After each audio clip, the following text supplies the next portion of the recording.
Boa noite. Em nome da 24ª subseção da OAB Sorocaba e da Comissão de Direito Médico e da Saúde, dou boas-vindas a todos.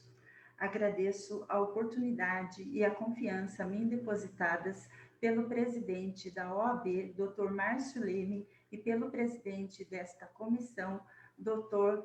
Alan Kozireff. Nossos mais estimados agradecimentos aos componentes desta live: Dr. Alcides Giacom Amadeu Neto, Dr. Carlos Eduardo Ribeiro de Moura, Dr. William Massani Tikawa e a senhora Maísa Miceli Santini de Souza, presidente da Liga Sorocabana de Combate ao Câncer. Agradeço da mesma forma a disponibilidade e o empenho das nobres colegas doutora Thelma Rocha e doutora Laís Mendes e de todos os demais colegas membros desta comissão, que arduamente trabalharam para que esta noite fosse possível. A presença de vocês nesta noite e o empenho de todos nos engrandece com este tema de relevante conhecimento a toda a sociedade. As informações a respeito do tema e de nossa campanha do Outubro Rosa é de extrema importância a todos nós. Prevenção, diagnóstico, tratamento, mudanças de hábito, gerenciamento de riscos, de fatores de riscos, são essenciais e devem fazer parte do processo de redução da mortalidade referente ao câncer de mama. Grande parte dos cânceres são evitáveis, mas para isso é preciso cuidados. A atenção médica permanente é um alerta que precisa estar constante entre nós. Idade, menarca precoce, menopausa avançada, idade gestacional, histórico familiar, etnia, obesidade, alimentação, tabagismo, são alguns dos principais elementos a serem considerados na prevenção e no tratamento. Sem maiores delongas, passo a palavra para ele, médico formado em 2003 pela Faculdade de Medicina de Sorocaba, especialista em ginecologia e obstetrícia, com residência médica em mastologia pelo Instituto Brasileiro de Controle do Câncer, com título de especialista desde 2011 e título na área de mamografia desde 2013. Dr. Alcides Giacom, a palavra é sua. Boa noite a todos, boa noite a todos os colegas e todos que estão nos assistindo aí. Queria começar agradecendo a Alessandra pelo convite, a gente poder fazer um pouquinho do que a gente faz todo dia no consultório, né? Mas atingindo um pouco mais de gente aí através dessas plataformas digitais. Eu comecei nosso bate-papo aqui, eu separei alguns números para a gente conversar sobre câncer de mama. Às vezes pode parecer um pouco chato, mas é importante para a gente entender a dimensão da importância do problema, né? Estima-se que por ano, atualmente, 2 milhões de novos casos de câncer de mama acometam a população mundial. No ano de 2020, são 66 mil casos novos só aqui no Brasil, que vão levar a gente a uma média de 17 mil óbitos. A gente tem uma incidência de câncer de mama no Brasil próxima de 43 casos a cada 100 mil habitantes. E como a gente sabe que nas cidades mais desenvolvidas e nos grandes centros urbanos essa incidência é maior, a gente tem no nosso estado de São Paulo 78 casos a cada 100 mil habitantes, uma incidência quase o dobro do que a gente tem no Brasil em geral. No SUS, a gente tem que aproximadamente o custo para tratamento de uma paciente com câncer de mama em torno de R$15 mil, tratamento completo. Isso mostra para a gente que tem um grande impacto, não só pessoal para quem tem a doença, mas também para a sociedade, tanto em termos de custo, quanto em termos das pessoas que a sociedade acaba perdendo por causa da doença. E o que a gente pode pensar em medidas para mitigar esse peso que o câncer de mama traz para a gente como sociedade? Principalmente pensar em prevenção. Tá? É aí que a gente vai conseguir atuar. A gente pode ter dois tipos de prevenção quando a gente está falando de câncer, né? Prevenção primária, que seriam aqueles fatores que a gente vai evitar de vir a desenvolver a doença, como obesidade, alcoolismo, uso de reposição hormonal por tempo mais do que prolongado. E a gente tem um impacto nesse tipo de prevenção, mas ele não é tão profundo, pro câncer de mama especificamente. E a prevenção secundária, que é aquela prevenção que vai fazer com que o impacto da doença depois de existir seja menor. E a melhor forma que a gente tem para fazer isso é com o diagnóstico precoce. O diagnóstico precoce vai fazer com que a gente tenha um tratamento menor, menos tratamento, vai fazer com que esse tratamento custe menos, um menor impacto na qualidade de vida dessa paciente e uma maior taxa de sobrevida de todos esses pacientes. O principal exame de rastreio para câncer de mama hoje em dia ainda é a mamografia. Outros exames podem ser usados, mas aquele utilizado para rastreamento em massa populacional é a mamografia. Ele é o exame que consegue mais precocemente detectar o câncer de mama e fazer com que minha intervenção médica seja menor. A gente tem como rastreio mamográfico ideal, ou seja, o que seria ideal da gente conseguir fazer para toda a nossa população, com que eles fizessem mamografia anual, 60% a 70% das mulheres acima de 40 anos. No estado de São Paulo, hoje, estima-se em torno de 40% das mulheres sendo rastreadas. Então, vê que a gente ainda está bem longe do que a gente tem de número ideal declarado pela OMS, né? Então, qual é a população que a gente precisa ficar preocupado? Mulheres com mais de 40 anos, anualmente, pela Sociedade Brasileira de Mastologia. E aquelas mulheres de alto risco, que já forem classificadas como alto risco, a gente pode começar 10 anos antes do parente mais novo acometido pela doença, desde que não seja antes dos 30 anos. Outra coisa importante da gente lembrar é que a mamografia é um exame pedido a partir dos 40 anos, porque antes dessa faixa etária, ela diminui um pouco a sensibilidade dela, então torna o exame um pouco menos útil para a gente fazer o diagnóstico de câncer de mama.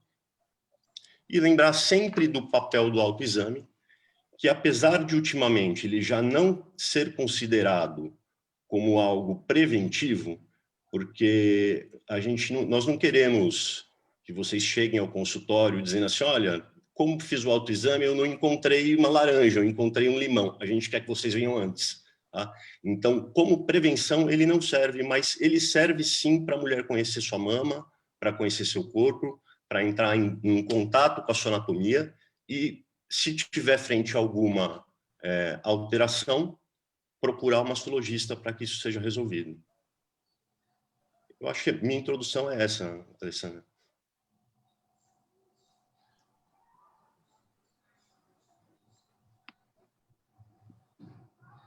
Perfeito, doutor. Muito obrigada. Na verdade, prevenção sempre, né? Mesmo destacando esses dois momentos da prevenção, nós mulheres, toda a população, a gente sabe que o câncer de mama, a maior incidência dele é nas mulheres, né? 100 vezes mais, pelo que nós advogadas estudamos aí, 100 vezes mais do que nos homens.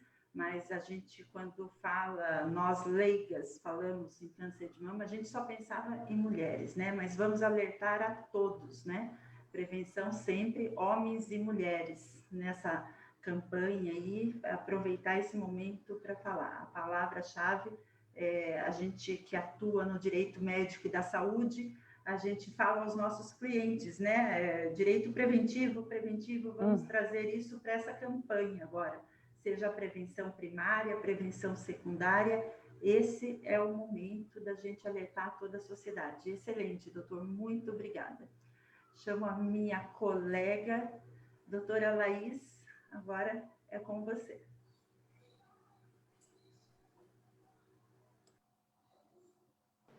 Boa noite a todos.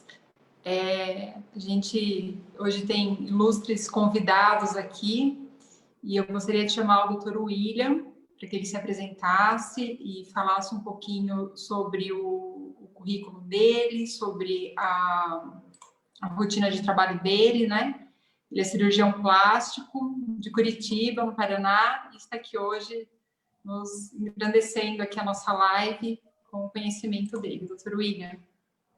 Agradeço imensamente a Laís, ao OAB de Sorocaba, pelo convite, por participar dessa live, que é um tema tão importante, né?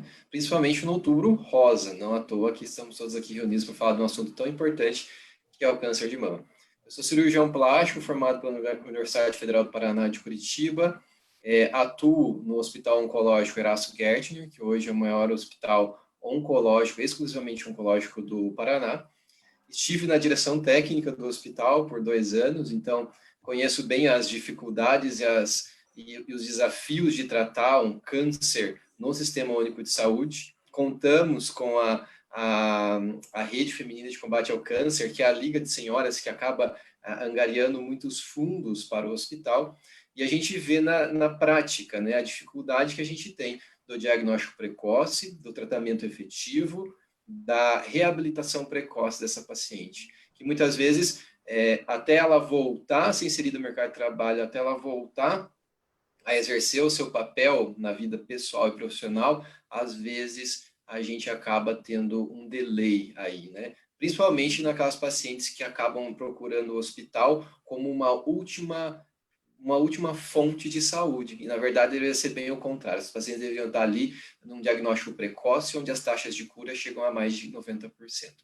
Eu atuo naquele finalzinho, né? Então, muitas vezes, aquela paciente que já tratou o câncer e vem fazer uma reconstrução tardia, ou então aquela paciente que descobriu um tumor, e às vezes em estágios mais iniciais a gente consegue já combinar de começar a fazer uma reconstrução mais precocemente. A reconstrução é fundamental para a paciente restabelecer a sua autoestima, a sua qualidade de vida no âmbito pessoal e profissional.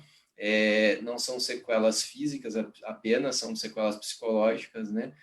Hoje a gente fala de reconstrução tardia imediata. Acredito que existam pacientes bem específicas para cada tipo de reconstrução, mas que, de acordo com uma lei, aí eu peço ajuda para as advogadas do time, hoje existe uma lei que garante a reconstrução da mama para paciente dentro do SUS, né? Aí a gente tem outro desafio, que é a sustentabilidade dessa reconstrução, que muitas vezes envolvem próteses de mamas. E a gente sabe que a prótese de mama é algo que não é totalmente definitivo e que implica uma troca periódica desse dispositivo. Então, vamos dizer assim, fazer a lei talvez até seja fácil, colocá-la em prática de maneira efetiva é bastante desafiador, né? Principalmente hoje, no Sistema Único de Saúde, que muitas vezes o valor repassado fica abaixo do custo de um tratamento adequado para esse tipo de paciente, né?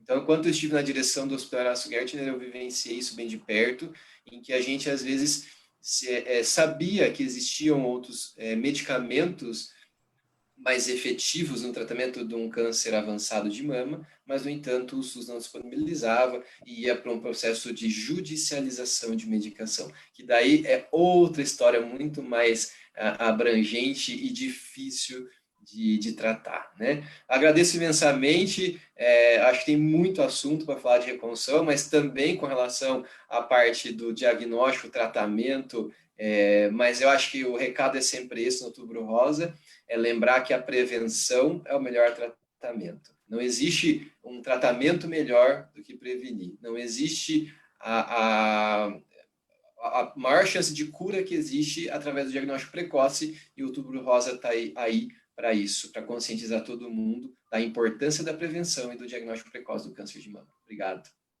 Perfeito, obrigada, doutor William, por essa breve exposição. Daqui a pouco, no final, a gente vai voltar com algumas perguntas. E eu queria passar a palavra agora para a minha colega, a doutora Thelma. Boa noite, pessoal. Eu vou apresentar para vocês o Dr. Carlos. Dr. Carlos Eduardo Ribeiro de Moura é médico oncologista clínico, diretor do Instituto de Oncologia de Sorocaba e membro titular da Sociedade Brasileira de Oncologia Clínica. Boa noite novamente, Dr. Carlos, seja muito bem-vindo. É um prazer imenso reencontrá-lo aqui nesta noite. Quero agradecer novamente por você se dispor a estar aqui conosco, dividindo seus conhecimentos. Para dar início à sua exposição, eu gostaria de deixar um questionamento. Qual é o caminho que um paciente deve percorrer no SUS quando recebe um diagnóstico de câncer de mama? Boa noite a todos. Doutora Thelma, obrigado pelo convite. Doutora Alessandra, Maísa da Liga Sorocabana, doutora Laís, doutora Alcides, doutor William, boa noite a todos. Vamos lá. Como o doutor Alcides colocou, doutor William, é bem complicado, né? É uma doença que interessante seria ter o mais precoce possível, chance de cura maior, a sequela cirúrgica menor, tudo seria melhor se tudo fosse rápido, mas infelizmente, apesar do SUS ser um sistema que eu defendo muito, o problema não é o sistema, são as pessoas que acabam entrando no sistema e acabam atrapalhando toda a situação. O que quero dizer com isso? Vamos lá. O paciente está em casa, né, como o doutor Alcides colocou, notou um caroço na mama, foi lá tomar banho e percebeu o caroço, aí ela vai procurar o posto de saúde. Consulta no dia? Não vai conseguir. Vai ter que esperar algumas semanas aí para marcar sua consulta com um médico clínico na unidade, que vai provavelmente avaliar e, olha, tem que passar com o ginecologista. Aí mais algum tempo a passar com o ginecologista. E aí, então, esse caroço, talvez pequeno, possa aumentar um pouco mais. Não muito, mas um pouco mais. Passa ao ginecologista, verifica que tem um caroço, mamografia, ou ultrassom de mama, os dois, não importa. Vai ter que marcar esse exame. Marca para hoje? Não, não marca para hoje. Vai demorar um pouquinho para marcar.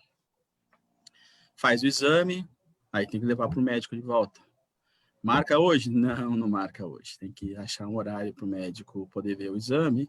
E na mamografia, por exemplo, ele vai notar aquele caroço que ele palpou realmente é um caroço e vai ter que fazer algum tratamento, uma biópsia, no caso, para definir se é maligno, benigno, alguma outra coisa qualquer. É lógico que a mamografia pode até sugerir que seja algo maligno, mas a biópsia é necessária, porque não tem um tipo só de câncer de mama, nós temos alguns tipos de câncer de mama que mudam até tratamentos, faz algum remédio antes, depois opera direto, então tem várias coisas que são importantes. E aí, então, vai fazer a biópsia, tem a marcação da biópsia, o resultado da biópsia, volta para o médico, e aí, então, definiu, um carcinoma ductal de mama, tem que fazer tratamento num serviço especializado, chamado de UNACOM ou CACOM, dependendo do tamanho dele. E aí entra o CROSS, nossa Central de Regulação de Ordem de Serviço de Saúde. Encaminhamos para o CROSS, e o CROSS vai achar um local, então, que ele possa ser atendido. No Paraná, tem o Horácio Guetin, que é um hospital, que é no caso, um CACOM, um Centro de Atendimento de Oncologia.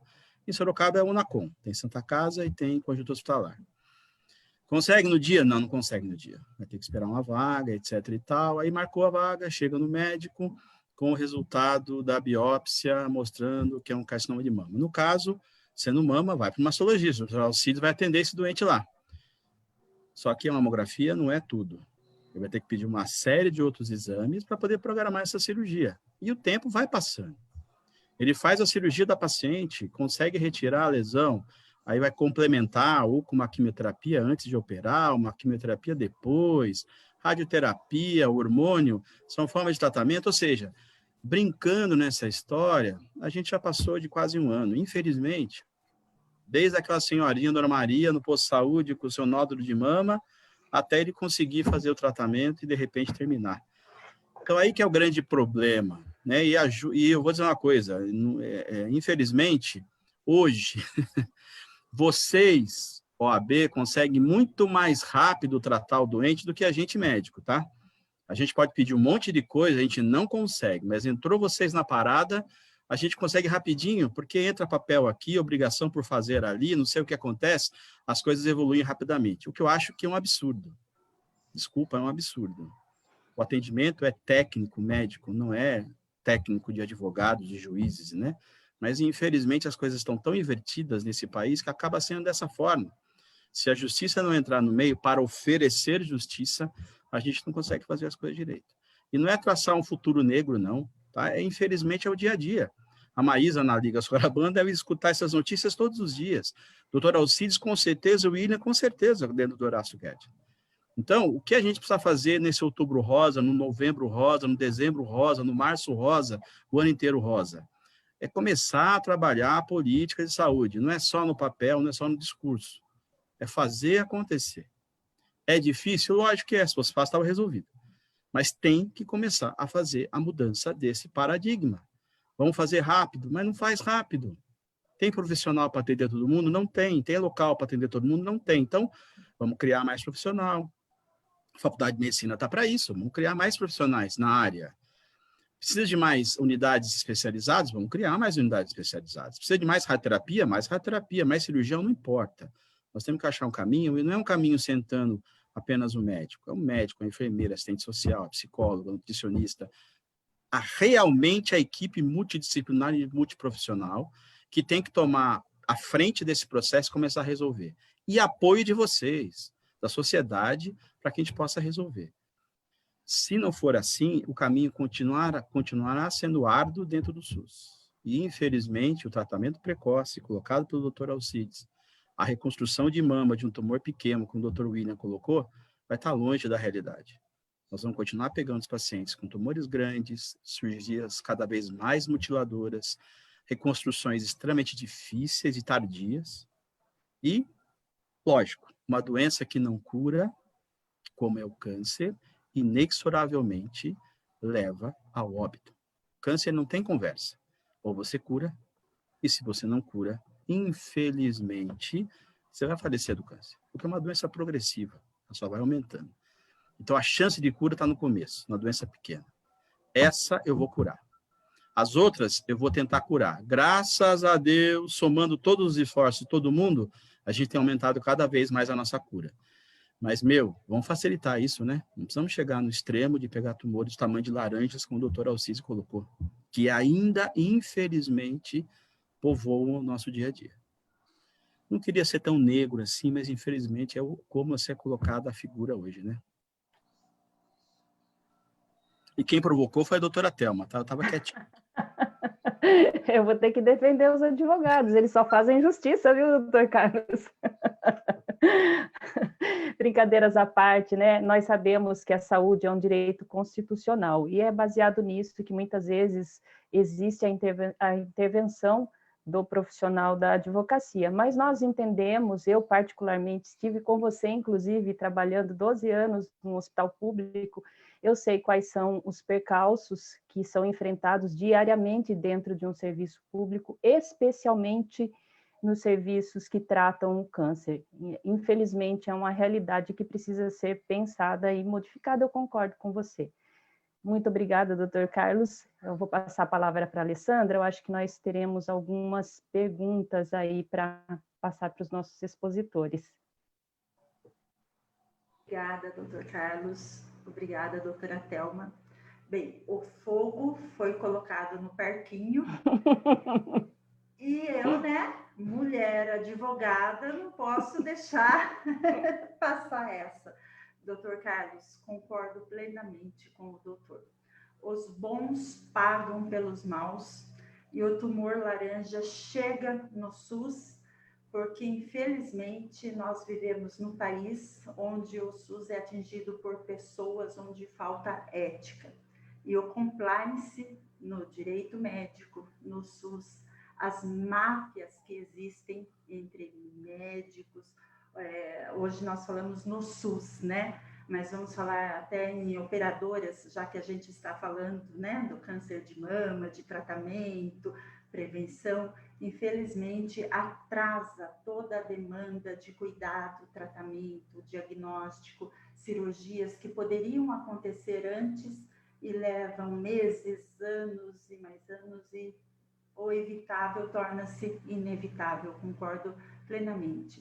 E o que poderia acontecer em questão de dias, e a lei determina em 60 dias, e exames em 30 dias, acontece somente quando nós intervimos.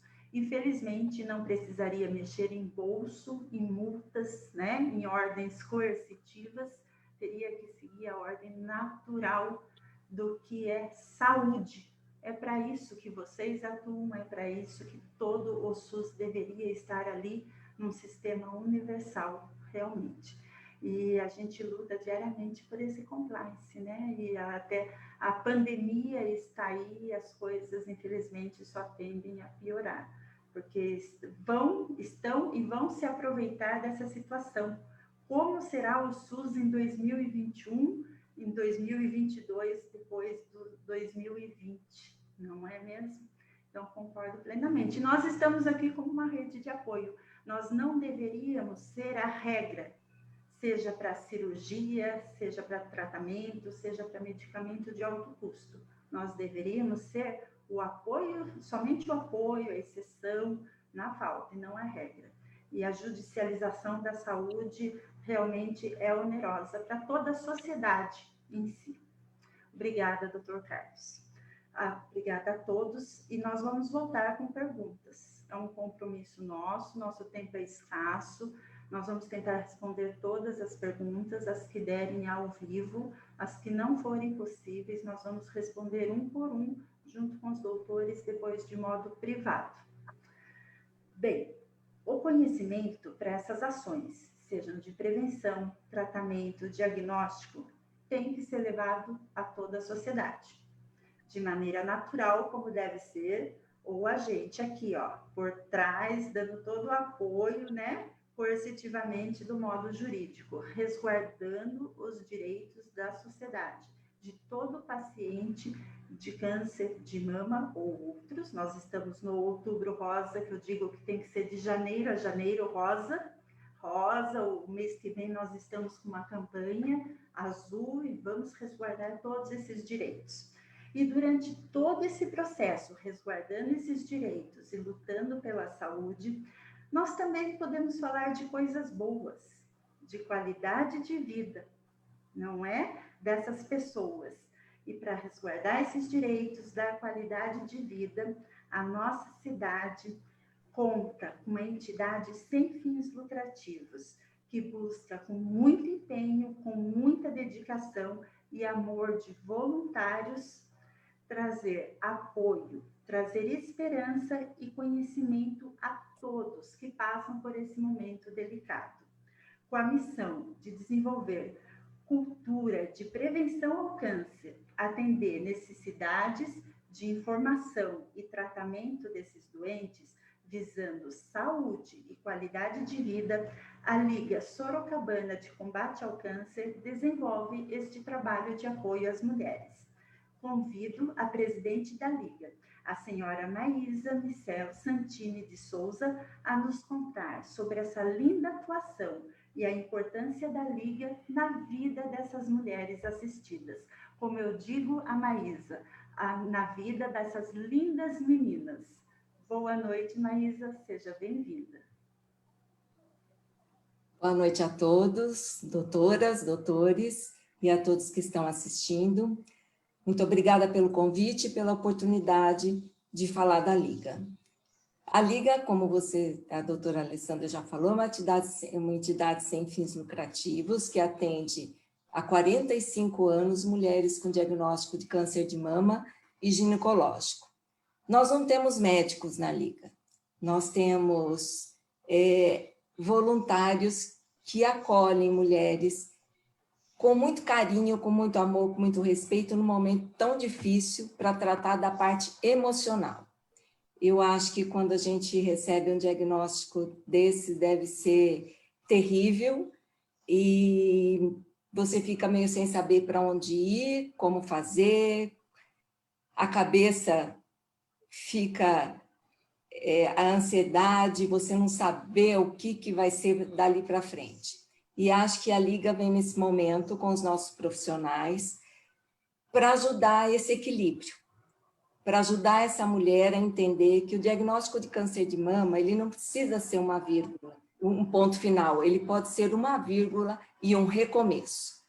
E é aí que nós atuamos. Então, lá nós temos psicólogas, nós temos terapia familiar, reflexologia, nutricionista, fisioterapia, reiki, auriculoterapia, cromoterapia, acupuntura, aula de culinária, de dança do ventre, de pilates, de yoga, de kizomba, de artesanato em tecido e em madeira, assistência jurídica, assistência social. Nós doamos perucas, lenços e sutiãs com as próteses externas. Eu espero não ter esquecido de nada, porque é muita coisa. Mas todo o nosso trabalho é voltado para ajudar essa mulher, para que essa mulher não fique em casa, isolada e sofrendo, mas que ali ela possa se distrair, que ela possa conversar com os psicólogos, com todos os nossos profissionais. Os cursos que nós damos é exatamente para que ela descubra coisas novas, ela se descubra, de repente, que ela não sabia costurar e começa a costurar. Nós temos mulheres que já fazem do artesanato hoje fonte de renda. Que se descubra dançando. A dança do ventre é uma dança tão sensual para a mulher, que mexe tanto com o corpo dela.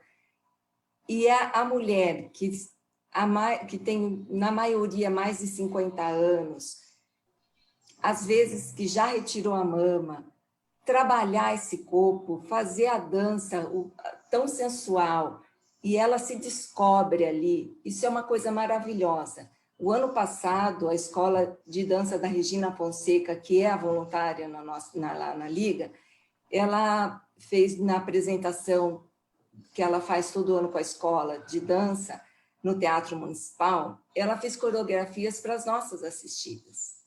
E foi uma coisa maravilhosa, porque pela primeira vez mulheres que estavam pisando naquele palco, no teatro, dançando. Mulheres que na adolescência ou na infância, às vezes tiveram vontade de ir para uma escola de dança e nunca tiveram oportunidade. E, de repente, com mais de 50 anos, com diagnóstico de câncer de mama, em tratamento do câncer de mama, ela se apresentou no Teatro Municipal. Então, isso é uma coisa maravilhosa, é isso que a Liga oferece para elas, que os nossos voluntários oferecem para elas. A Liga não cobra nada para que a pessoa seja assistida da Liga, basta que ela leve encaminhamento do médico.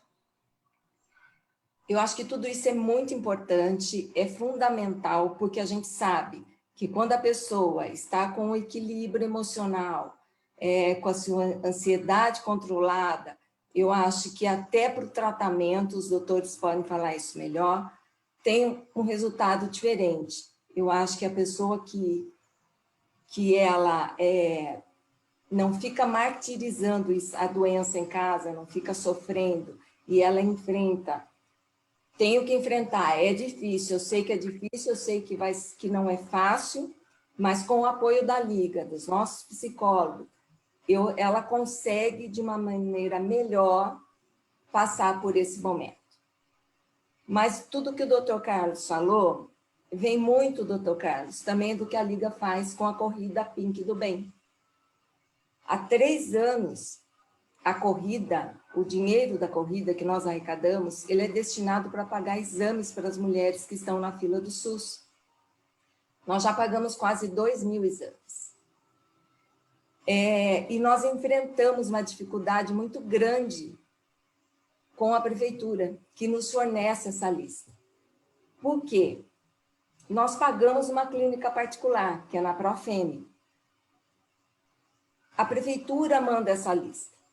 O que nós pedimos para eles? Para que eles priorizem os exames que realmente exista alguma possibilidade de um câncer, para que a gente possa facilitar para essas mulheres, para que ela não tenha essa demora que o Dr. Carlos falou. Então, ela já fez a mamografia, que hoje a maioria das mamografias são feitas na Santa Casa. Quando a Liga começou, o aparelho da Santa Casa estava quebrado e a fila da mamografia em Sorocaba estava imenso, e por isso nós resolvemos entrar nesse pormenor e pagar os exames. No primeiro ano, nós pagamos mais de 800 mamografias. Depois, o aparelho foi consertado, então a maioria é feito na Santa Casa. Então, nós focamos o ano passado mais no ultrassom de mama e na biópsias. Nós chegamos a pagar uma biópsia, doutores, que, por incrível que pareça, a mulher estava 1 ano esperando para fazer a biópsia. Isso é terrível, né? Graças a Deus, o exame que ela tinha feito era de péssima qualidade e ela nem precisava da biópsia. Mas ela ficou um ano esperando. E se realmente ela precisasse, como seria? Como estaria esse câncer? Quanto ele teria avançado? E nós, todos os anos, conversamos com o pessoal da prefeitura e pedimos para que eles priorizem os exames para a gente, para que a gente não fique simplesmente pagando exames de rotina.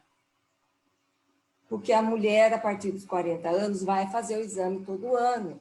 Tá, mas eu acho que o papel da Liga é principalmente pegar esses exames que o médico já fez o diagnóstico clínico, que ela já fez a mamografia, que ele percebeu que realmente tem alguma coisa. Esses exames têm que vir em primeiro lugar, para que a Liga realmente consiga fazer com que essa mulher tenha esse tratamento mais rápido. O ano passado, nós zeramos a fila da biópsia em Sorocaba, nós pagamos todas. Foram quase 80 biópsias, nós pagamos todas. Mas, em Sorocaba, ainda, no começo do ano, a fila para o ultrassom de mama era de mais de 4.000 mulheres esperando. E a fila para o ultrassom transvaginal era mais de 9.000 mulheres. Hoje, com a pandemia, eu não tenho nem ideia de como está, porque não pararam os exames. Os nossos exames que nós pagamos, que deveríamos começar a pagar em fevereiro ou março, a prefeitura só mandou a lista do SUS para a gente, com o nome das mulheres, agora em agosto. Ficou tudo parado. Então, eu acho que o papel da Liga, ele é importantíssimo nos dois sentidos, no ajudar as mulheres com o diagnóstico, fazer essa fila andar, e depois, quando ela já tem o diagnóstico, na parte emocional, que eu acho que é importantíssimo. O papel da Liga é fazer com que essa mulher passe por esse momento de uma maneira mais leve, mais tranquila, apesar de ser tão difícil esse tratamento. Eu acho que a troca que elas têm lá dentro da Liga, entre elas, o encontro diário entre elas, uma passando força para a outra, uma ajudando a outra, e com todos os nossos profissionais, que eu faço sempre questão de dizer, que são da mais alta qualidade e que trabalham lá voluntariamente. Eu acho que faz toda a diferença na vida dessas mulheres.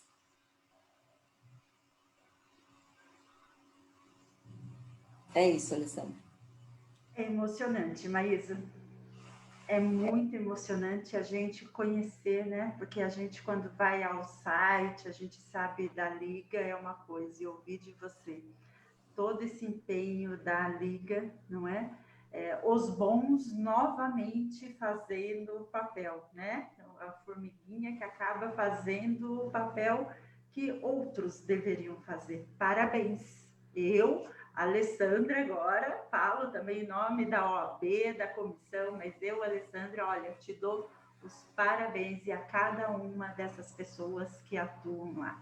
Excelente trabalho, muito obrigada por essas informações. E eu convido a cada um de vocês que estão nos assistindo para conhecer o trabalho dessa Liga. Vão lá, acessem o site www.ligacombatealcancer.org.br. Tomei a liberdade e convidei eles para irem no seu site, Maísa.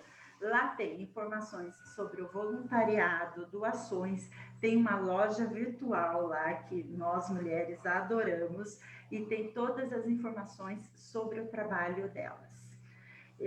Eu quero também, a advogada toma liberdade mesmo, tá? Eu quero agradecer a presidente da Comissão de Direito Médico e da Saúde de Itapetininga, da OAB de Itapetininga, que está nos assistindo e acabou de nos disponibilizar um e-book que a OAB de Itapetininga fez sobre informações, direitos também do câncer de mama, está nos disponibilizando a OAB de Sorocaba. Obrigada, doutora Adriana de Petris.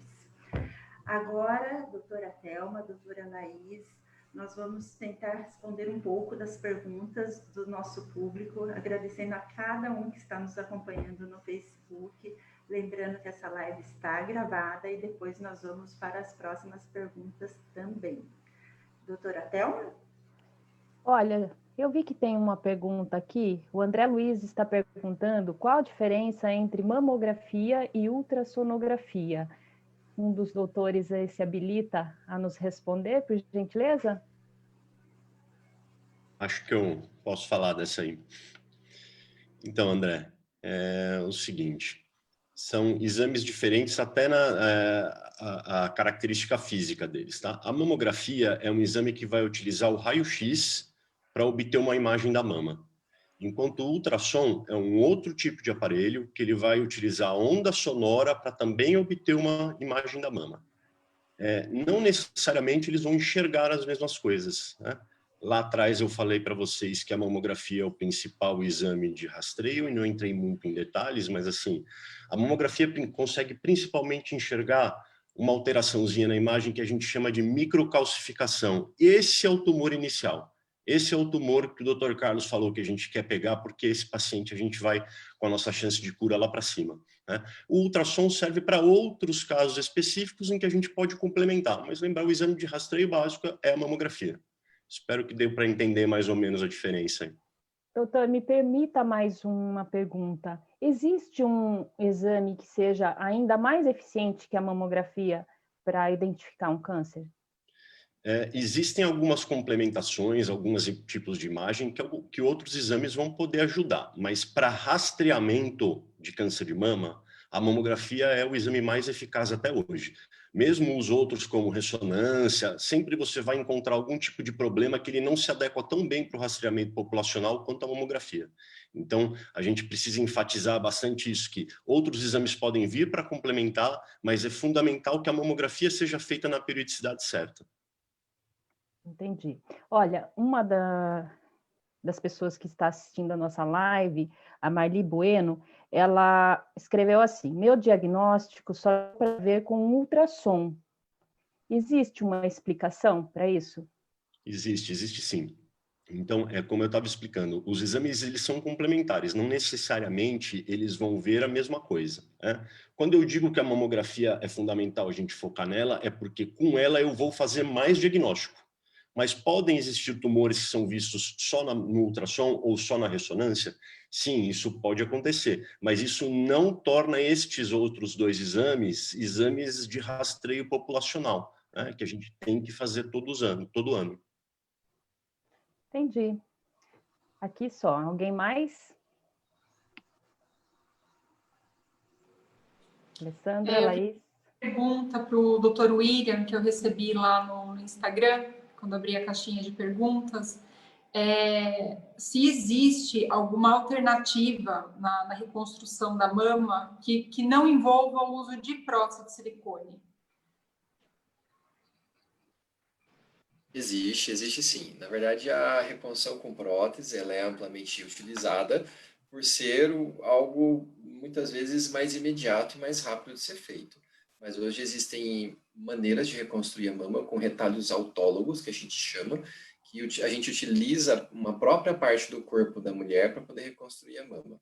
Ao meu ver, a melhor reconstrução que a gente faz hoje em dia para reconstrução de mama, semana passada a gente fez alguns casos na Semana da Reconstrução no Hospital Erasto, é quando nós utilizamos o excedente da flacidez da pele do abdômen para reconstruir a mama com retalho microcirúrgico de reto abdominal. Nesses casos, a gente utiliza aquela flacidez, aquela pelezinha, aquela gordurinha embaixo do umbigo, né, pós-gestacional, e daí utiliza aquele tecido para poder reconstruir a mama. É uma cirurgia de resultado mais duradouro, que não requer uma troca periódica das próteses, é uma cirurgia que, inclusive, leva a um aspecto muito mais natural da reconstrução. Claro que isso depende de... Eu digo assim, qual é o melhor tipo de reconstrução? Talvez aquela que você esteja mais habituado a fazer, e que na tua prática e no teu dia a dia isso funciona muito bem. Mas existem excelentes reconstruções de mama com próteses, com excelentes resultados, existem excelentes resultados com reconstrução sem as próteses também.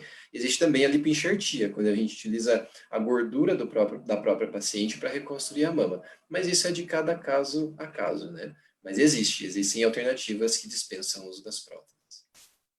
Ainda falando do uso das próteses, existe um consenso hoje de que elas, de certa forma, atrapalhem no diagnóstico do câncer? Talvez o doutor Alcides ajude, mas o que a gente hoje leva em consideração é que as próteses não atrapalham de maneira significativa o diagnóstico do câncer. Hoje existem exames, manobras durante uma mamografia para poder mobilizar aquela prótese e não deixar que um tumor passe desapercebido. Mas eu acho que é uma questão de escolhas, né? Fazer uma cirurgia na mama pela estética da mama, eu acho, por exemplo, mamoplastia, onde os ductos mamários, a pele é retirada, existe um rearranjo do tecido mamário. É uma troca, você vai ganhar uma cicatriz na mama por um resultado estético melhor. Oncologicamente falando, hoje a gente não tem nenhuma evidência científica que fale que haja um prejuízo no diagnóstico precoce do câncer. Legal. A gente tem aqui, Alessandra, até não sei se você gostaria de ler, tem um relato que a Gisele Felício fez aqui a respeito do tratamento. Ela é paciente oncológica e teve o diagnóstico feito pelo Dr. Alcides. Sim, doutora Alcides. Ela diz que a sua paciente faz o tratamento aqui em Sorocaba pelo SUS, descobriu o câncer com 32 anos. Iniciou o tratamento há 1 mês após o diagnóstico. Em 4 meses, a descoberta do nódulo, que era quase imperceptível. Em pouco tempo, ele cresceu rapidamente. Ela iniciou o tratamento neoadjuvante com quimioterapia, fez a mastectomia e teve resposta patológica completa. Iniciou a reconstrução e agora está aguardando a radioterapia. Ela teve que fazer ultrassom particular, pois a demora pelo SUS é grande. Então, a realidade dela, na verdade, é o que a gente fala, né? Existe a lei é muito bonita, toda aí na teoria, mas a prática, a realidade dessas mulheres, infelizmente, é triste. E o Outubro Rosa, infelizmente, é um rosa, vamos dizer, né, Gisele, apagado. Porque o dia a dia, a luta é diária, que era para ser feito em 1 mês, em 2 meses, acaba se perdurando aí por 1 ano, e quando você vai ver, o resultado é grande. Infelizmente, Gisele, nós vivemos essa realidade no nosso dia a dia, no direito, na advocacia, e os doutores estão aí para confirmar até muito mais que nós, né? Porque o cotidiano deles é muito maior do que o nosso. A gente deseja muito boa sorte para você e não desiste não, porque a nossa luta aí que impulsiona lá todo esse apoio, essa rede de apoio, né? Seja medicina, jurídica, essa equipe multidisciplinar que o Dr. Carlos falou. A gente tem que continuar lutando aqui, cada um fazendo o seu papel e empurrando os demais aí. Olha só, Alessandra, como a coisa funciona, né? Ela fez diagnóstico, fez a quimioterapia neoadjuvante, operou com Alcides, está esperando a rádio sem doença. Sim, o caminho existe, né? Sim, Funciona. Sim. E as coisas vão acontecendo, né? Não pode parar, né? Eu venho de uma geração, nem tanto, né, doutora? Mas a minha mãe vem de uma geração onde o resultado, um diagnóstico de câncer era sinônimo de morte. Uma sentença de morte, né, Alessandra? Uma sentença de morte. E, assim, vamos dizer, há 20 anos, a minha ideia, né, vamos falar uma pessoa estudada, que tem um pouco de conhecimento, eu pensava, eu não quero descobrir, eu não quero saber, eu prefiro não saber, né, ficar quietinha no meu canto. Como não devo ser a única, eu acho que essa cultura vem mudando, essa campanha que a gente vem fazendo, e são essas informações que a gente recebe diariamente, mudou a minha cabeça, mudou o meu pensamento. O quanto antes a gente descobrir, porque a gente vê resultados, né, doutor Carlos? A gente vê resultado 4 meses, 6 meses, pessoas jovens, ela com 32, eu tenho amigas de 20 anos, 20 e poucos, A gente tem advogadas muito mais jovens do que nós, 28 anos, que descobriu agora na pandemia, que para nós era assim, meu Deus, e se descobrir uma doença agora, o que a gente vai fazer? Vai ficar dentro de casa? E já terminou o tratamento quimioterápico, ela acho que nem precisou radioterapia, uma advogada estava comemorando no Instagram esses dias e estava tudo bem. Então, é uma fase da vida, existe cura sim, não pode se acomodar, como disse a Maísa, não pode ficar em casa dificultando a cabeça, porque a mente pode tudo, tanto para o bom quanto para o ruim, e a mente auxilia sim. Não é 100%, né? Também não pode ficar lá só falando, eu vou conseguir, eu vou conseguir, eu vou conseguir. Tem que procurar o tratamento. Mas é um trabalho interdisciplinar em tudo. Aproveitando, Maísa, nós temos a pergunta da doutora Mariana. Ela quer saber como a pandemia acabou afetando o trabalho da Liga, a procura dessas assistidas pela assistência, né, que a Liga proporciona. Como que está o trabalho da Liga nesse momento? No começo foi muito difícil, né? Nós tivemos que nos inventar aí, como todo mundo, e passamos, então, a fazer o atendimento online.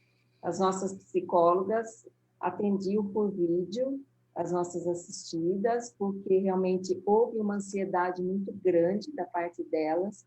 Elas têm esse costume já do encontro delas na vida, né? Então, não só de passar por todos os nossos profissionais, mas o encontro delas também. Ali é um momento que elas se distraem. Todo mundo, quando você fala da Liga, a primeira impressão é de que seria um lugar triste. Não é, viu, gente? A Liga é uma festa todo dia lá. Elas são muito alegres e uma ajuda muito a outra. Eu acho que esse encontro elas sentiram muita falta e gerou em alguma delas uma ansiedade muito grande. Então, as nossas psicólogas atendiam por vídeo, as nossas professoras de dança e de pilates gravavam aulas e mandavam para elas, para que elas fizessem em casa, para que não ficassem paradas. A dança, até pelo Zoom, a professora fazia o grupinho e elas, então, praticavam a dança. O artesanato não tem como, né? Não dá para passar, é mais difícil. Então, a fisioterapia também teve que parar, porque quem faz a fisioterapia na Liga são os alunos da Unip. Na verdade, a Liga é onde eles fazem o estágio, então eles ficam lá com a coordenadora, e a faculdade parou, não teve como, e aos poucos nós estamos voltando. Então, a fisioterapia já voltou, e agora já vai voltar a auriculoterapia e a cromoterapia. A acupuntura, a doutora Ana Paula atendia os casos mais urgentes. Então, é assim, estamos voltando aos poucos. Lógico que o que é em grupo ainda vai ficar para o ano que vem, porque, na maioria, elas são pessoas que têm uma imunidade baixa, então nós temos que ter muito cuidado. Então, aos pouquinhos, nós estamos retornando. E nós vamos lá conhecer, não é, doutora Laís, doutora Thelma? Nós vamos lá. Com certeza. Eu faço questão, porque vocês vão gostar, vocês vão ter com o nosso local. Vamos sim. Doutora Alcides, uma pergunta que surgiu nessa semana, eu me inteirando do assunto. Câncer de mama nos homens, eles têm que fazer a prevenção. Homem faz mamografia? Bom, vamos lá. Primeira coisa que a gente tem que lembrar é que o principal fator de risco para o câncer de mama é ser mulher, né? A gente às vezes acaba esquecendo disso aí. Os homens também têm câncer de mama, mas numa proporção aproximadamente de um homem para cada 100 mulheres. Então, acaba sendo que não é uma doença que justifique um rastreio populacional nos homens. Mas homem tem câncer de mama e quando isso é detectado por alguma outra forma, sim, o homem faz mamografia. Quando existe alguma suspeita, alguma alteração na mama masculina, a mamografia também é feita nos homens. Perfeito. foi uma pergunta, uma dúvida que surgiu no nosso escritório, estudando o tema. Nós falamos, como será que faz, né? Obrigada, doutora Alcides. Alessandra, nós temos aqui uma pergunta da Nilza. Ela fala, eu tenho um nódulo benigno há anos. Ele pode vir a ser maligno? Quem poderia responder para a gente? Doutor Alcides, por favor. Queria que mais alguém falasse, mas tudo bem, não tem problema, eu respondo. Então, essa é uma confusão muito frequente que acaba acontecendo com as pacientes. Então, é o seguinte, não acontece bem dessa forma como algumas pessoas imaginam, né? Não é que o benigno é algo que evolua para o maligno. Uma lesão benigna da mama, até que se prove o contrário, ela vai ser benigna para sempre. Muitas vezes a gente faz acompanhamento dessas lesões pelo simples fato de não ter a biópsia, mas o risco ser baixo.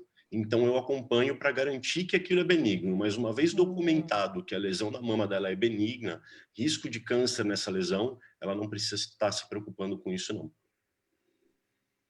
Tá, nós temos outra pergunta aqui, doutora Alcides, que acho que você poderia nos responder também. Existe alguma comprovação de que os nódulos que surgem na mama podem ser de origem hereditária? Acho que ela está querendo dizer sobre os nódulos benignos. Isso. Não, comprovação de que os nódulos que surgem na mama podem ser de origem hereditária. Bom, tanto os nódulos benignos quanto o câncer, né? Os dois são mutações genéticas. Nos nódulos benignos, mutações menos agressivas e que não vão levar a um processo neoplásico, né, maligno, e no câncer, uma mutação genética mais agressiva. No câncer, a gente tem que apenas, apesar da gente achar, que muita gente achar que é sempre hereditário a principal causa, 95% dos casos de câncer são esporádicos, ou seja, não existe uma história familiar forte. Tá? Apenas 5% vão estar naqueles que a gente considera como sendo hereditário, e isso que é importante a gente diferenciar. Ser genético, como eu disse lá atrás, não quer dizer que é hereditário. O hereditário é que é este que preocupa e que é familiar. Tá. E o André Luiz aqui quer saber, a mulher que engravidar após desenvolver a doença, poderá amamentar? Aí eu não sei se depende de se vai ter uma cirurgia de reconstrução, quem que poderia... A gente tem alguns fatores a considerar aí, né? Qual foi a cirurgia feita, né? Se for uma mastectomia na mama operada, obviamente ela não vai conseguir amamentar. Muitas vezes ela pode até ter uma cirurgia conservadora, mas a radioterapia levar a uma atrofia da glândula mamária e ela também não conseguir amamentar por isso. Tá? Mas na mama contralateral, se ela não sofreu nenhum tipo de cirurgia, ela vai poder amamentar tranquilamente. Tá. Pessoal, tem uma perguntinha aqui da Kátia Silva. Ela pergunta o seguinte: por que não se pede o exame de PET scan ou PET-CT? Eu não sei se é assim que fala, hein? Esse eu nunca tinha ouvido falar. Logo no início do tratamento. Doutor Carlos, nos dê a honra. Na mesma linha do doutor Alcides, é lógico que o PET é um exame muito bom, mas diferente do que as pessoas acham, não é um exame de diagnóstico. Eu tenho que saber a doença que o paciente tem, já fez a biópsia, definiu que está com câncer, aí o PET scan pode ser uma forma de avaliar outros locais, além da mama, que eu já sei, onde o paciente tem doença. Então, não é um exame diagnóstico, não é botar o cara na máquina, a mulher na máquina e descobrir que tem câncer. Não, não vai ser assim. Então, ela vai fazer a biópsia, fez o diagnóstico, aí sim, se eu achar que é necessário um PET scan para avaliar se ela tem lesão em outro ponto, eu posso pedir. Mas eu também posso pedir uma tomografia, posso pedir uma ressonância, posso pedir um raio-x, posso pedir exame de sangue, cintilografia óssea, que também vai avaliar se a pessoa tem doença em outro ponto. Então, agora, vamos lá. Questão de valores. Quanto custa um PET-CT e quanto custa todos esses exames que eu te falei? Todos esses exames ficam mais baratos do que eu fazer um PET-CT. Agora, se você perguntar a qualidade da imagem, a qualidade de definir o diagnóstico, é lógico que talvez o PET-CT possa mostrar com mais clareza determinados pontos que podem ficar em dúvida no ultrassom, pode ficar em dúvida numa ressonância e assim por diante. Concordo que ele pode ser um exame que pode ser utilizado no estadiamento, nunca no diagnóstico. O diagnóstico não tem jeito, é a biópsia, né? Agora, o SUS favorece esse exame? Para a mama, não. O SUS só favorece o PET-CT para tumor de pulmão, tumor de cólon com metástases hepáticas e linfomas. Fora essas 3 doenças, o SUS não, entre aspas, autoriza. Porque ele diz que há outras ferramentas que podem servir para fazer o estadiamento tanto quanto bom quanto PET. Espero ter respondido o que foi solicitado. Com certeza. E o PET scan, PET-CT, é o mesmo exame? CT, scan, o PET é uma tomografia diferente, tá? Tá. Que é PET para verificar se tem metástase, é isso? não apenas metástase, até para avaliar melhor determinadas lesões, mas principalmente se tem doença em outro ponto. Tá. Bem respondido. Algo mais, meninas? Tem uma pergunta aqui. Mulheres após os 70 anos precisam continuar realizando a mamografia? Existe uma idade limite que, enfim, como que é visto esse exame?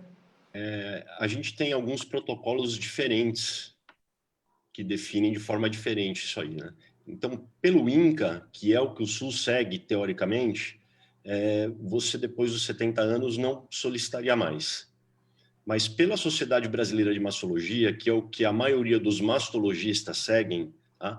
A gente vai solicitar essa mamografia enquanto a paciente tiver qualidade de vida para sair de casa e ir fazer essa mamografia. Enquanto ela tiver essa possibilidade, a gente continua solicitando anualmente. Eu tenho uma pergunta. O William está muito quietinho aí. Faça uma pergunta para ele, então. William, agora... de boa. Agora, sério, só uma experiência para a gente. É lógico que você está dentro de um CACOM, que é uma estrutura diferente de um NACOM. É um hospital especializado em câncer, só se fala em câncer dentro do Erasto. Como funciona a integração de vocês? A parte oncológica clínica, a parte mastologia, a reconstrução, como é que funciona isso? Vocês, por favor, sem discurso. Que legal, é multiprofissional, tudo bem. Assim, como funciona realmente? Como é que é essa integração? Até com a liga. Como é que é isso? Tem passo, tem diferença? Em qual momento vai para lá? Todo mundo se junta? Como é que rola isso? É bem interessante essa pergunta, porque assim, somos um CACOM, né? Aí com acho que mais de 50 anos de idade, onde teoricamente deveria ser tudo integrado, né? Ter um tratamento multidisciplinar integrado. O nosso sonho é que tivessem ambulatórios multidisciplinares, onde a paciente seria avaliada pelo mastologista, pelo oncologista, pelo radioterapeuta e pelo cirurgião plástico no mesmo momento, psicólogo, assistente social, as meninas da rede. Aqui é a Rede Feminina de Combate ao Câncer, que seriam as meninas da Liga, né? Essa integração tão bonita de falar, na prática, ela é muito difícil de ser executada. A plástica, ela comunica muito bem com a equipe da Masto, né? Que nós fazemos todas as reconstruções da equipe da Masto. Mas essa comunicação não é tão boa assim com a equipe da onco e da radioterapia. Ao meu ver, por exemplo, muitas pacientes que vão fazer uma reconstrução imediata com expansor ou prótese, se ela já há um sinal de que vai necessitar de radioterapia, talvez essa reconstrução devesse ser repensada. Porque a gente vê altos índices de complicação de pacientes com prótese, mamas reconstruídas com prótese, que fazem radioterapia evoluindo para uma contratura ou extrusão da prótese. Eu já visitei outros serviços, Barretos, Beneficência Portuguesa, em São Paulo, onde parece que existe uma maior integração, mas a gente sabe que não é bem assim, né? Pegando um gancho que você falou, Carlos, eu acredito também no SUS, eu sou fã do SUS, mas as leis existem, né? A gente, vamos dizer assim, as doutoras advogadas nos ajudam, ou ajudam até mesmo o governo, força o governo a cumprir com essas leis. No entanto, na prática, essas leis muitas vezes são difíceis de serem executadas. Mas eu acredito que em hospitais grandes, que majoritariamente têm atendimento ao SUS, hoje no Erasto, cerca de 85% dos atendimentos nossos são de pacientes do Sistema Único de Saúde, mas também tem a questão do privado, né, o paciente de convênio particular, que vem ser atendido hoje no hospital. Hoje o hospital desponta como um dos únicos hospitais que atendem SUS e fazem cirurgia robótica. O Dr. Linhares fez alguns casos de mastectomia robótica aqui no hospital. Nós também temos um centro muito grande de transplante de medula óssea. Então, mas eu acho que é fundamental em hospitais de grande porte, ou então que tem uma alta demanda de SUS, que haja uma participação público-privada, com a sociedade organizada no meio disso tudo, que daí entra a Liga, entra a Rede Feminina de Combate ao Câncer. A sustentabilidade de um serviço público de saúde, hoje em dia eu não vejo que seja de outra maneira, a não ser com a participação público-privada. Tem que haver um diálogo melhor entre essas entidades, né? Hoje, lá no hospital, a gente vê isso, a gente vê que a sustentabilidade de garantir um bom tratamento para o paciente do SUS depende, sim, de uma participação da sociedade organizada e de uma parte do privado, das políticas privadas também de saúde. Então, a integração existe, mas eu acho que deveria ser muito melhor ainda, né? Hoje a gente fala de, são serviços, né, cabeça e pescoço, gastro, cirurgia, ginecologia e mama, plástica, mas que a integração junto com a radioterapia, com a oncologia clínica, com todas as outras especialidades aí da saúde que dão todo o suporte no tratamento multidisciplinar no paciente oncológico, essa integração ainda deixa bastante a desejar, infelizmente. Sem contar que você esqueceu, a gente usou muito no passado portocates produzidos pelo pessoal da engenharia do Erasto. Muitos anos. Era um preço inferior ao preço habitual e qualidade excepcional. O nosso LifePort, na verdade, tem convido todos a quem quiser visitar o hospital, no mesmo terreno onde hoje tem um hospital. Nós inauguramos recentemente o primeiro hospital oncopediátrico do sul do país, que é o Erastinho, e dentro desse terreno tem uma usina que fabrica catéteres, aqueles, Maísa, que a paciente fica por longo tempo para receber a quimioterapia, né? No passado era um catéter mais simples, mas hoje existe uma alta tecnologia envolvida nisso tudo, com preços competitivos, inclusive para fora do país. Mas eu volto a dizer assim que essas políticas de saúde que o Carlos bem falou, gente, assim, Outubro Rosa é uma maneira de conscientizar, de juntar, de trazer a sociedade junto da gente, dos profissionais de saúde, porque não dos profissionais do direito, na tentativa da gente exigir por políticas de saúde mais eficazes, né? Eu acho que hoje, sim, pela pandemia, parece que ninguém tem mais câncer, ninguém tem mais AVC, ninguém tem mais infarto, né? Então, hoje a gente, nesses últimos meses, agora retomou um pouco. Nós verificamos que houve uma queda de mais de 70% na produção, no influxo de pacientes com câncer, até mesmo dentro do hospital. Parou de ter câncer? Claro que não, né? Alguns números mostram que em 2030, se não me engano, a maior parte dos casos de óbitos nas capitais brasileiras será decorrente a uma doença oncológica e não cardiovascular. Então, logo, a principal causa de morte da população brasileira será o câncer, né? Então, cadê? Na verdade, hoje, falando em pandemia, tudo bem, claro, dada a devida importância à Covid-19, a gente não pode esquecer dos pacientes oncológicos. Doutor William respondeu a minha próxima pergunta, que era realmente isso, né? A pandemia está aí, qual foi o efeito de tudo isso no tratamento, na prevenção? Nós temos a telemedicina aí, né? Os pacientes continuam doentes, existem outras doenças também. E a gente, quando fala de câncer, 6 meses, 8 que nós estamos indo em um ano, é um tempo muito grande para se ficar em casa, só se prevenindo Covid, né? É muito tempo, realmente. Doutor William, nós temos uma pergunta, nosso tempo já está aí no limite. As próteses de mama consideradas impróprias, né? Que têm indicação de substituição, eu acredito que seja o explant, que eu assisti uma live maravilhosa sua com a doutora Laís. Elas têm alguma relação para o desenvolvimento do câncer de mama? Não. Até existe um artigo recente do JAMA falando algo a respeito sobre o aumento da recorrência do câncer de mama em pacientes com prótese, mas isso é algo muito sem embasamento ainda. Falta ainda, vamos dizer assim, substrato científico para a gente fazer uma afirmação tão delicada como essa. Hoje, a prótese é algo seguro, tem sua aplicabilidade na parte estética, principalmente na parte reparadora, mas é claro que é um dispositivo médico que oferece riscos, né? Hoje a gente conhece um câncer raro, que é um linfoma anaplásico, que pode ser decorrente a um tipo específico de prótese, mas não quer dizer que toda mulher com prótese vai ter esse tipo de linfoma. E que fique claro, esse linfoma não é um câncer de mama, é um câncer das células de defesa contra a prótese, enfim. O que talvez haja, sim, uma preocupação das pacientes, principalmente depois do ano passado, que houve uma grande marca de prótese deixou de ser vendida, uma marca americana, por ter uma maior associação a esse tipo de câncer, que é o linfoma anaplásico. Mas prótese de mama dá câncer? Calma, é uma afirmação muito errada, ao meu ver. A gente tem que entender a importância da prótese, principalmente na reconstrução. Claro, se você perguntar a minha opinião, o que é melhor? É melhor fazer uma reconstrução com tecido autólogo, que a paciente não vai precisar de tempos em tempos ter que trocar ou fazer uma manutenção dessa reconstrução mamária, né?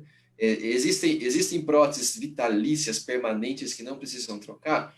Não é bem assim também. Hoje a gente sabe que as próteses têm uma durabilidade, que de vez em quando há necessidade de fazer o exame de rotina. Muitas pacientes colocam prótese de mama, fazem reconstrução, acreditam que não vão ter mais câncer, não precisam dar mais seguimento no acompanhamento, né? Que aí também é uma preocupação do oncologista, do mastologista e do cirurgião plástico. Então, prótese é uma coisa boa quando bem utilizada. Riscos nós temos em qualquer lugar, em qualquer situação, não é? Não é a prótese a vilã, e as informações estão aí para serem transmitidas. Muito obrigada, doutor William.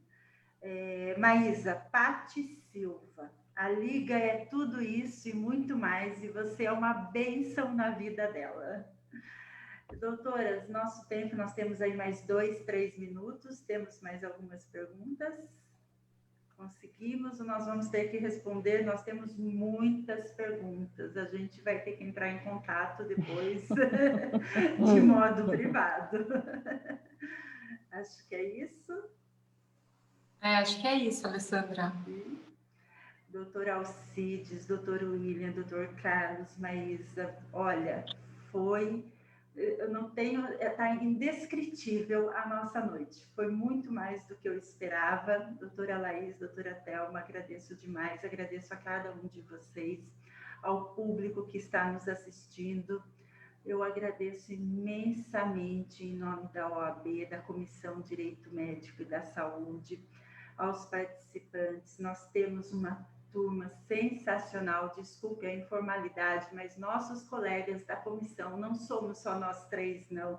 Eles estiveram atrás dessas câmeras, como o doutor Alan Koziref falou, o presidente da comissão disse, estiveram empenhados o tempo todo, essa semana que passou, para que essa noite fosse possível. Agradeço ao presidente da OAB Sorocaba, doutor Márcio Leme, a confiança me depositada mais uma vez. Muito obrigada a todos e até uma próxima live. Até mais.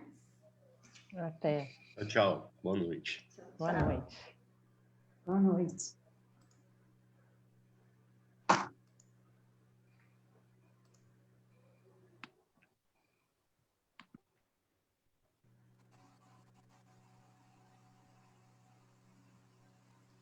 Vamos sair? Vamos ficar? Vamos, espera.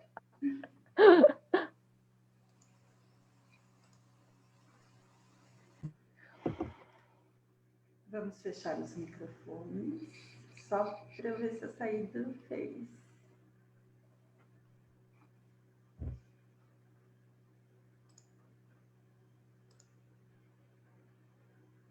Saíram todos. Eu vou encerrar, Thelma, depois a gente volta. Não, peraí, consigo. Vamos encerrar aqui.